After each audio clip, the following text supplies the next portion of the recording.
Phloem में कौन सी नलिकाएं पाई जाती हैं? तो फ्लोएम में चलनी नलिकाएं पाई जाती हैं। फ्लोएम पौधे के संवहन तंत्र का वह भाग है जो पत्तियों में बनने वाले भोजन को पौधों के अन्य हिस्सों तक पहुंचाता है। किसके द्वारा पहुंचता है? फ्लोएम के द्वारा। फ्लोएम 4 मुख्य भागों से मिलकर बना होता है। चलनी नालिकाएं, संघिनी कोशिकाएं, फ्लोएम पैरेन्काइमा और फ्लोएम फाइबर। ये 4 भागों से मिलकर फ्लोएम बना रहता है। इसमें चलनी नालिकाएं जो रहती हैं वो भोजन के परिवहन की मुख्य संरचना होती है। चलनी नालिकाओं की कोशिकाओं की दीवारों पर छोटे छोटे छिद्र होते हैं और फ्लोएम में जीवित कोशिकाएं पाई जाती हैं, जबकि जाइलम में मृत कोशिकाएं पाई जाती हैं। नेक्स्ट क्वेश्चन है 2025 के मेजर ध्यानचंद खेल रत्न पुरस्कार में शूटिंग के क्षेत्र में किसे सम्मानित किया गया था? तो 2025 के मेजर ध्यानचंद खेल रत्न पुरस्कार में शूटिंग के दौरान मनु भास्कर को सम्मानित किया गया था। मेजर ध्यानचंद खेल रत्न भारत का सर्वोच्च खेल माना जाता है जो किसी खिलाड़ी के असाधारण प्रदर्शन के लिए दिया जाता है। वर्ष 2025 में शूटिंग क्षेत्र में यह सम्मान खिलाड़ी मनु भास्कर को मिला, जिन्होंने अंतर्राष्ट्रीय स्तर पर भारत के लिए कई स्वर्ण पदक जीतकर अपनी प्रतिभा सिद्ध की है। यह पुरस्कार पहले राजीव गांधी खेल रत्न पुरस्कार के नाम से जाना जाता था। कौन सा पुरस्कार? मेजर ध्यानचंद खेल रत्न पुरस्कार, जिसे हम पहले राजीव गांधी खेल रत्न पुरस्कार के नाम से जानते थे। स्वर्ण पदक जीतने वाले खिलाड़ियों को यह सम्मान दिए जाने की अधिक संभावना रहती है। कौन सा सम्मान? मेजर ध्यानचंद खेल रत्न पुरस्कार सम्मान। नेक्स्ट क्वेश्चन है एशियाई एथलेटिक्स चैंपियनशिप 2025 में भारत ने कुल कितने पदक जीते थे? तो एशियाई एथलेटिक्स चैंपियनशिप 2025 में भारत ने 24 पदक जीते। एशियाई एथलेटिक्स चैंपियनशिप एशिया की सर्वोच्च एथलेटिक्स प्रतियोगिता है और वर्ष 2025 में भारत ने शानदार प्रदर्शन करते हुए 24 पदक अपने नाम किए हैं, जिसमें स्वर्ण, रजत और कांस्य पदक सभी शामिल हैं। 2023 संस्करण में भी भारत शीर्ष प्रदर्शन करने वाले देशों में शामिल था। भारत के ट्रैक एवं फील्ड इवेंट्स में प्रदर्शन लगातार बेहतर हुआ। नेक्स्ट क्वेश्चन है मार्च 2025 में बीएस गौतम आर्किटेक्चर पुरस्कार किसे दिया गया? तो मार्च 2025 में बीएस गौतम आर्किटेक्चर पुरस्कार लियो जियाकुन को दिया गया। बीएस गौतम आर्किटेक्चर अवार्ड्स वास्तुकला के क्षेत्र में नवाचार, डिजाइन और रचनात्मकता को सम्मानित करता है। वर्ष 2025 में यह पुरस्कार लियो जियाकुन को दिया गया, जो आधुनिक और ऊर्जा सक्षम डिजाइन के लिए प्रसिद्ध है। यह पुरस्कार भारत के प्रतिष्ठित वास्तुकार बीएस गौतम की स्मृति में दिया जाता है।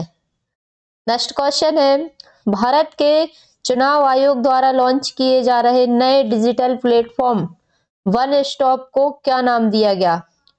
तो भारत के चुनाव आयोग द्वारा लॉन्च किए जा रहे नए डिजिटल प्लेटफॉर्म वन स्टॉप को ICI इट्स के नाम से दिया गया।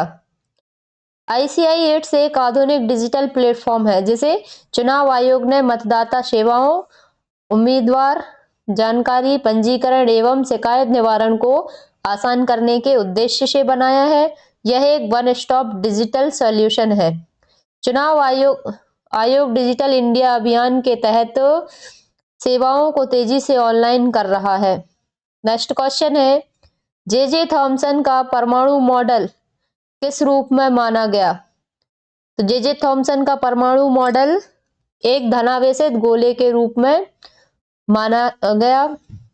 जे थॉमसन ने 1904 में परमाणु का पहला आधुनिक मॉडल दिया, जिसे प्लम पुडिंग मॉडल कहा जाता है। उनके अनुसार परमाणु धन आवेशित गोले की तरह होता है, जिसमें इलेक्ट्रॉन छोटे छोटे कणों की तरह जड़े होते हैं।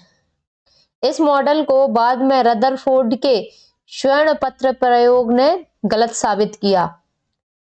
यदि आप चैनल पर नए हैं तो प्लीज वीडियो को लाइक एंड चैनल को सब्सक्राइब जरूर करें। नेक्स्ट क्वेश्चन है, अनुराग कश्यप की फिल्म डेवला में मृणाल ठाकुर के साथ मुख्य अभिनेता कौन है? तो अनुराग कश्यप की फिल्म डेवला में मृणाल ठाकुर के साथ मुख्य अभिनेता कौन थे? तो वो थे आदित्य शेष। फिल्म डेवला एक क्राइम ड्रामा फिल्म है जिसमें मृणाल ठाकुर और आदित्य शेष ने मुख्य भूमिका निभाई है। दोनों के अभिनय को व्यापक सराहना मिली। आदित्य शेष दक्षिण भारतीय सिनेमा में मेजर फिल्म के बाद प्रसिद्ध हुए। नेक्स्ट क्वेश्चन है, निम्न में से कौन सा गोलीय घाव का कार्य नहीं है? तो अपना राइट आंसर होगा साधारण बाहरी को कठोर परत में तोड़ना। गोलीय घाव आमतौर पर ऊतकों को फाड़ने, छेद बनाने और अंतरिक्ष क्षति करने का कार्य करता है, लेकिन कठोर बाहरी सतह को तोड़ना उसका सामान्य कार्य नहीं है। गोले की गति, ऊर्जा का और आकार घाव की गहराई निर्धारित करते हैं। नेक्स्ट क्वेश्चन है, कौन सा उपाय HIV संक्रमण से बचाव में सहायक है? तो यूज ऑफ प्रोटेक्शन सुरक्षात्मक उपाय HBI संक्रमण से बचाव में सहायक है। HBI एक खतरनाक वायरस है जो शरीर की प्रतिरक्षा प्रणाली को प्रभावित करता है। इससे बचाव के लिए सुरक्षात्मक साधनों का उपयोग, सुरक्षित रक्त और सुई का उपयोग अत्यंत आवश्यक है। HBI का पूर्ण इलाज अभी उपलब्ध नहीं है, लेकिन दवाओं से हम इसे नियंत्रित कर सकते हैं। नेक्स्ट क्वेश्चन है, निम्न में से कौन सा न्यूटन के तीसरे नियम का उदाहरण नहीं है? अपन को बताना है कि उदाहरण नहीं है। तो अपना आंसर होगा पेड़ को हिलाने पर फल का गिरना। न्यूटन गति के तीसरे नियम का उदाहरण नहीं है। तो न्यूटन गति के तीसरा नियम क्या कहता है कि जब हर क्रिया के बराबर और विपरीत प्रतिक्रिया होती है तो वो न्यूटन का तीसरा नियम कहलाता है।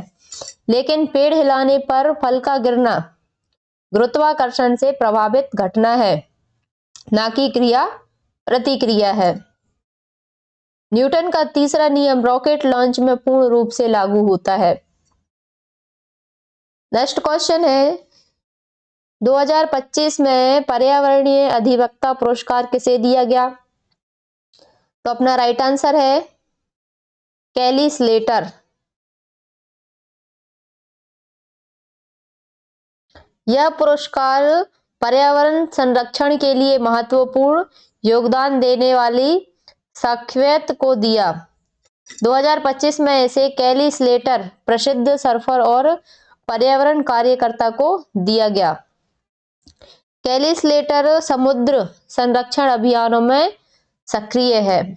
नेक्स्ट क्वेश्चन है, 12 मई 2025 में भारत की किस संस्था ने विश्व का सर्वोच्च उच्च रिजोल्यूशन मौसम पूर्वानुमान मॉडल विकसित किया? तो मई 2025 में भारत की कौन सी संस्था थी? तो वो थी भारतीय उष्णकटिबंधीय मौसम विज्ञान संस्था, जो कि कहाँ है? पुणे में। IITM पुणे ने 2025 में दुनिया का सबसे उच्च रिजोल्यूशन वाला मौसम मॉडल विकसित किया, जो अत्यधिक सटीकता पूर्वानुमान देने में सक्षम है। यह भारत के मौसम प्रणाली को दुनिया में अग्रणी बनाने की दिशा में सबसे बड़ा कदम है।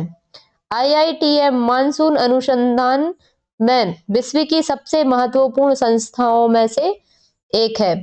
यदि आप चैनल पर नए हैं तो प्लीज वीडियो को लाइक एंड चैनल को सब्सक्राइब जरूर करें। नेक्स्ट क्वेश्चन है, भारत के 107वें राष्ट्रीय उद्यान के रूप में किसे घोषित किया गया?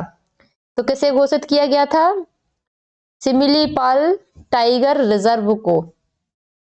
2025 में सिमिलीपाल टाइगर रिजर्व को भारत के 107वें राष्ट्रीय उद्यान घोषित किया गया। यह उड़ीसा में स्थित है और अपनी जैव विविधता के लिए प्रसिद्ध है। सिमलीपाल का नाम सिमुल पेड़ के नाम से जाना जाता है। यह दुर्लभ मैटनिक्स टाइगर पाए जाते हैं। नेक्स्ट क्वेश्चन है, कार्बन के लिए निम्न में से कौन सा कथन गलत है? तो अपन को बताना है। तो इनमें आयनिक बंध होते हैं। कार्बन एक अपर्याप्त तत्व है जो सहसंयोजक बंध बनाता है। यह इलेक्ट्रॉन पाने या देने के बजाय अपने इलेक्ट्रॉन साझा करता है। इसलिए कार्बन में आयनिक बंध बनाने की संभावना बहुत कम होती है। कार्बन हीरे और ग्रेफाइट दोनों रूपों में पाया जाता है। कार्बन कार्बनिक रसायन शास्त्र का आधार है। नेक्स्ट क्वेश्चन है अपना, कॉस्टिक सोडा का प्रमुख उपयोग किस उद्योग में होता है? तो किस उद्योग में होता है? कागज उद्योग में। कॉस्टिक सोडा, जिसे सोडियम हाइड्रोक्साइड कहा जाता है, एक अत्यंत क्षारीय यौगिक है। कागज उद्योग में इसे लकड़ी के रेशों से लिग्निन हटाने और रेशों को मुलायम बनाने में प्रयोग किया जाता है। इस प्रक्रिया को पिल्पिंग कहते हैं। कॉस्टिक सोडा साबुन, डिटर्जेंट, वस्त्र, पेट्रोलियम उद्योग में भी उपयोग होता है। यह अत्यधिक संक्षारक होता है और त्वचा पर जलन पैदा कर सकता है। नेक्स्ट क्वेश्चन है, चिप्स के पैकेट में नाइट्रोजन गैस क्यों भरी जाती है? तो क्यों भरी जाती है? ऑक्सीकरण से बचाने के लिए। ऑक्सीकरण से बचाने के लिए चिप्स के पैकेट में नाइट्रोजन गैस भरी जाती है। चिप्स के पैकेट में हवा नहीं बल्कि शुद्ध नाइट्रोजन गैस भरी जाती है। इसका मकसद चिप्स को बासी होने से बचाना है। ऑक्सीजन खाद्य पदार्थ में ऑक्सीकरण कर उन्हें खराब कर देती है, लेकिन नाइट्रोजन एक निष्क्रिय गैस है जो भोजन की गुणवत्ता को बनाए रखती है। नाइट्रोजन पैकिंग को फूड ग्रेड नाइट्रोजन प्लेसिंग कहा जाता है, जिससे चिप्स कुरकुरे बने रहते हैं और उनकी शेल्फ लाइफ बढ़ती है। नेक्स्ट क्वेश्चन है, ICCON 2025 भारतीय संरक्षण सम्मेलन 2025 का आयोजन कहाँ किया गया? तो भारतीय संरक्षण सम्मेलन 2025 का आयोजन भारतीय वन्यजीव संस्थान देहरादून में किया गया। ICCON 2025 एक राष्ट्रीय स्तर का संरक्षण सम्मेलन है जिसका उद्देश्य क्या है? भारत में जैव विविधता, वन्यजीव संरक्षण और पर्यावरण प्रबंधन पर शोध और चर्चा करना है। वर्ष 2025 का यह सम्मेलन 25 से 27 जून के बीच देहरादून स्थित world life institute of India में आयोजित किया गया, जो एशिया की प्रमुख वन्यजीव शोध संस्था में से एक है।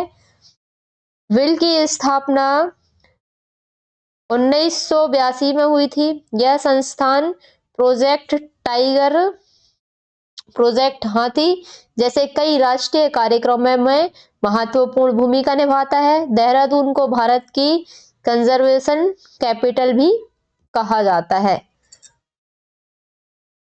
कैल्शियम क्लोराइड का आणविक द्रव्यमान कितना होता है? तो अपना इसका राइट आंसर होगा 111 ग्राम मोल।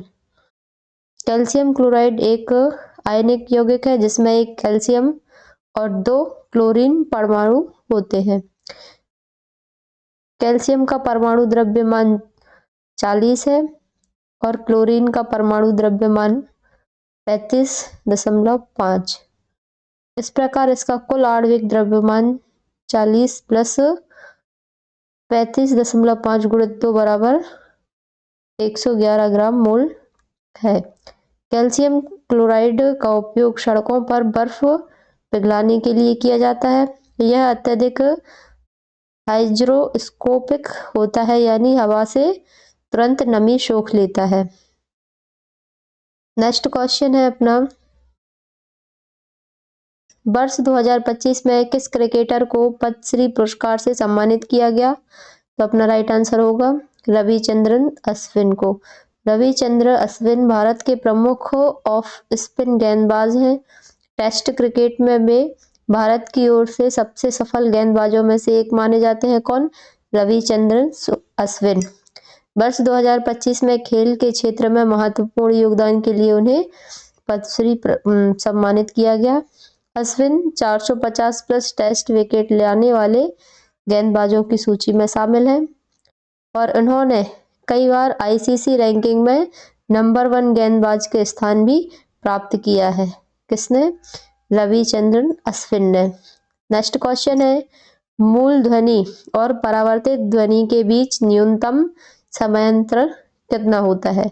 तो अपना राइट आंसर होगा 0.1 सेकेंड। मानव का कान 0.1 सेकेंड के अंतराल को पहचान सकता है। यदि ध्वनि सतह से टकराकर वापस आने में इससे अधिक समय लेती है तो हमें प्रतिध्वनि सुनाई देती है। 340 मीटर प्रति सेकंड की गति से चलने वाली ध्वनि के लिए इसको सुनने हेतु वस्तु का लगभग 17 मीटर दूर रखी होनी चाहिए। नेक्स्ट क्वेश्चन है, यूएनडीपी मानव विकास रिपोर्ट 2025 के अनुसार भारत की रैंक क्या रही? तो मानव विकास रिपोर्ट 2025 के अनुसार भारत किस नंबर पे था? 130 नंबर पे। मानव विकास सूचकांक स्वास्थ्य, शिक्षा और आय के आधार पर देशों की जीवन स्तर स्थिति को दर्शाता है। वर्ष 2025 की रिपोर्ट में भारत की स्थिति 130वें स्थान पर रही। एचडीआई की शुरुआत कब की गई थी? तो एचडीआई की शुरुआत की गई थी 1990 में और इसमें कौन कौन से देश शीर्ष पर रहे थे? तो नॉर्वे, स्विट्जरलैंड देश शीर्ष पर रहे हैं। नेक्स्ट क्वेश्चन है, दीर्घकालिक गर्भ निरोध के लिए कौन सा उपाय उपयोगी है? तो अपना राइट आंसर होगा कॉपर टी। कॉपर टी एक आईयूडी है जिसे स्त्री के गर्भाशय में लगाया जाता है। यह लंबे समय तक गर्भधारण को रोकने के लिए कारगर है। इसका प्रभाव कब तक रहता है? तो 5 से 10 वर्षों तक इसका प्रभाव रहता है और यह हार्मोन आधारित नहीं होता, इसलिए इसके कोई साइड इफेक्ट भी नहीं होते। नेक्स्ट क्वेश्चन है, वर्ष 2025 का G20 शिखर सम्मेलन कहाँ आयोजित हुआ था? तो 2025 का शिखर सम्मेलन कहाँ हुआ था? दक्षिण अफ्रीका में, जोहान्सबर्ग। G20 विश्व की प्रमुख अर्थव्यवस्थाओं का एक समूह है। वर्ष 2025 की अध्यक्षता दक्षिण अफ्रीका को मिली और सम्मेलन जोहान्सबर्ग शहर में आयोजित किया गया। G20 भारत में कब हुआ था? 2023 में। G20 में कितने देश शामिल थे? तो 19 देश शामिल थे और यूरोपीय संघ भी इसी में शामिल थे G20 में। नेक्स्ट क्वेश्चन है, किस जीव में प्रजनन क्षमता सबसे अधिक होती है? तो किस जीव में प्रजनन क्षमता सबसे अधिक होती है? चूहे में। चूहों की प्रजनन क्षमता अत्यंत तेज होती है। एक मादा चूहा वर्ष भर में कई बार बच्चे दे सकती है, इसलिए उन्हें सबसे अधिक प्रजनन क्षमता वाले जीवों में माना जाता है। औसतन एक वर्ष में एक मादा चूहा जो रहती है वो 40 से 60 बच्चे जन्म दे सकती है। अत्यधिक प्रजनन के कारण चूहे विश्व भर में कृषि क्षति का सबसे बड़ा कारण माने जाते हैं। यदि आप चैनल पर नए हैं तो प्लीज वीडियो को लाइक एंड चैनल को सब्सक्राइब जरूर करें। नेक्स्ट क्वेश्चन है, जलवायु परिवर्तन सूचकांक 2025 में भारत का स्थान क्या रहा? तो जलवायु परिवर्तन सूचकांक 2025 में भारत कौन से नंबर पे था? 10वें नंबर पे।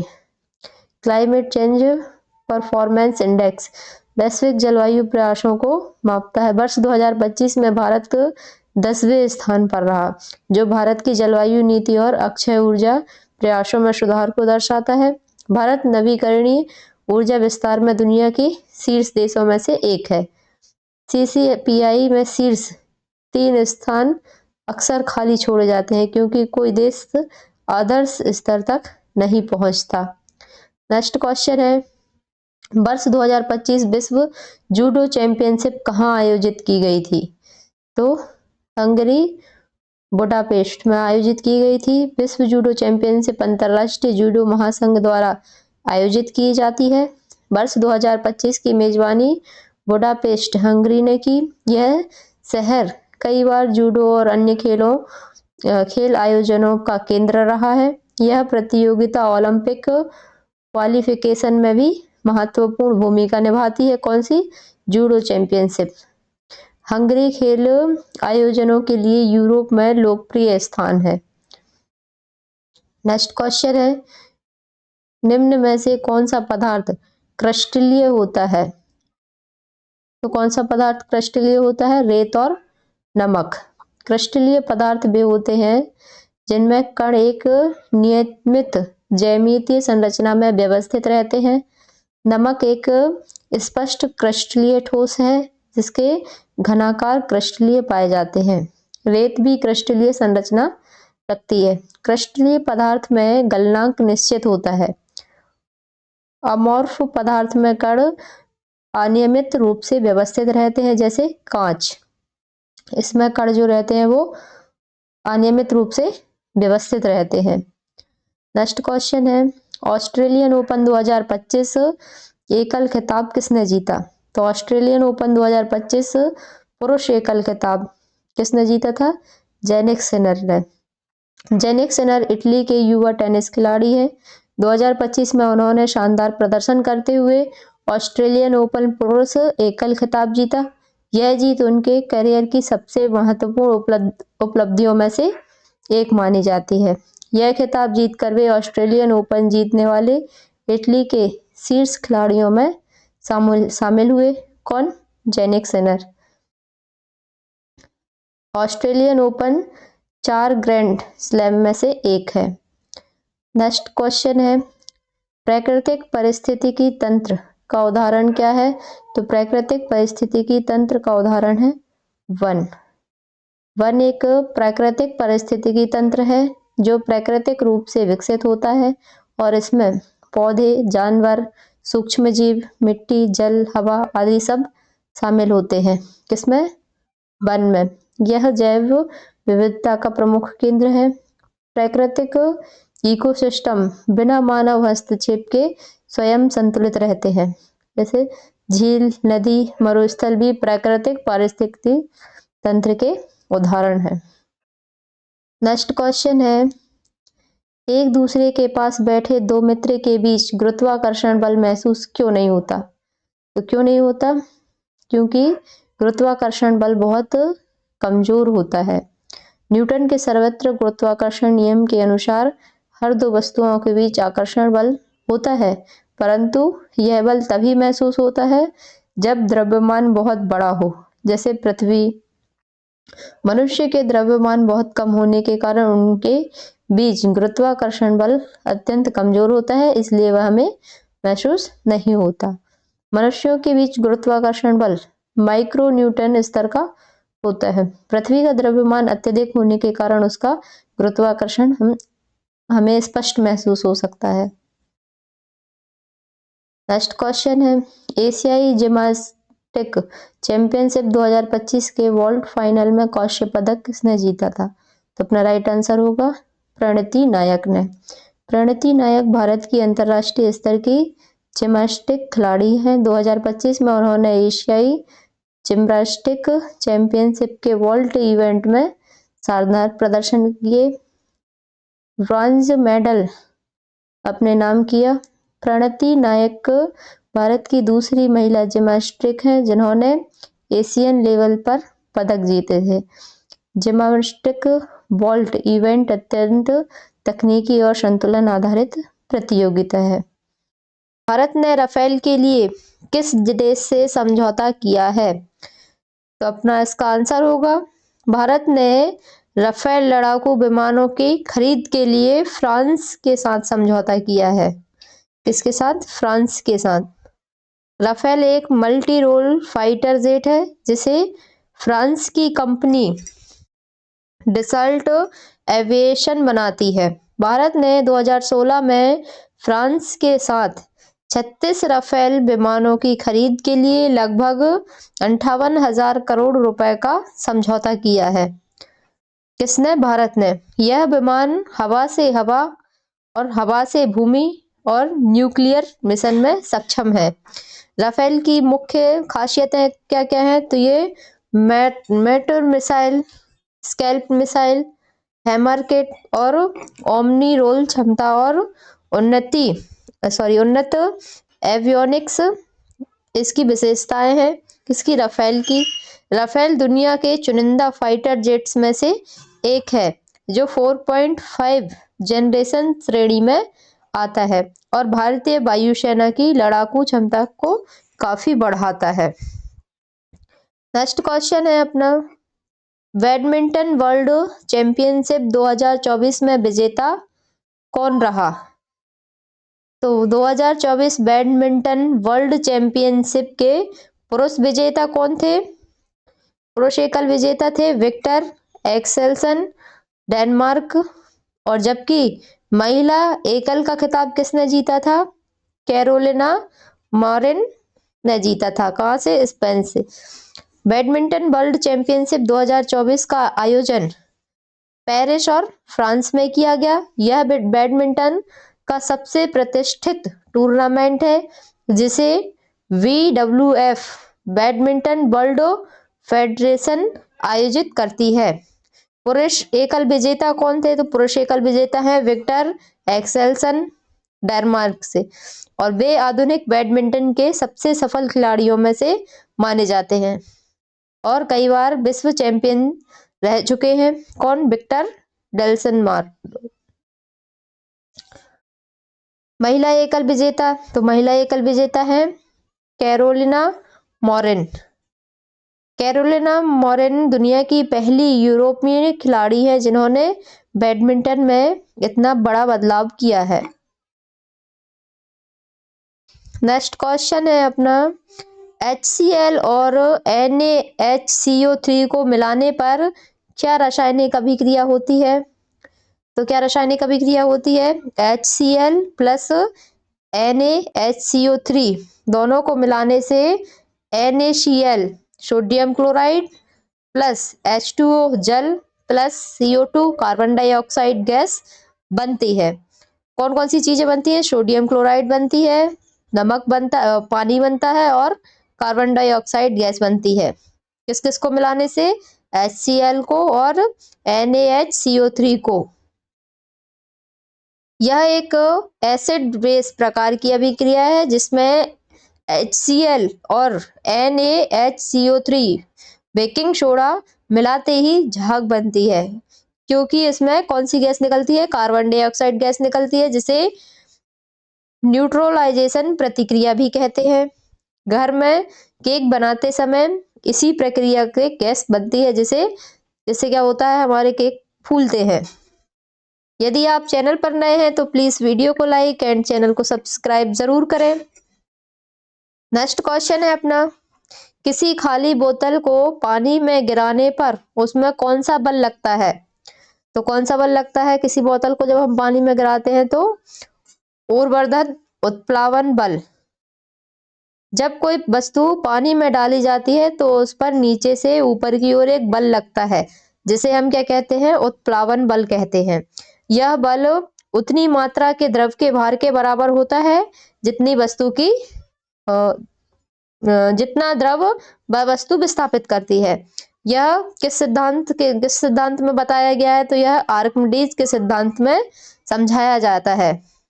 उत्प्लावन बल की वजह से ही नाव, जहाज और पनडुब्बी जो रहती हैं वो पानी में तैरती हैं। नेक्स्ट क्वेश्चन है, वर्ल्ड टेबल टेनिस टूर्नामेंट का आयोजन कहाँ हुआ था?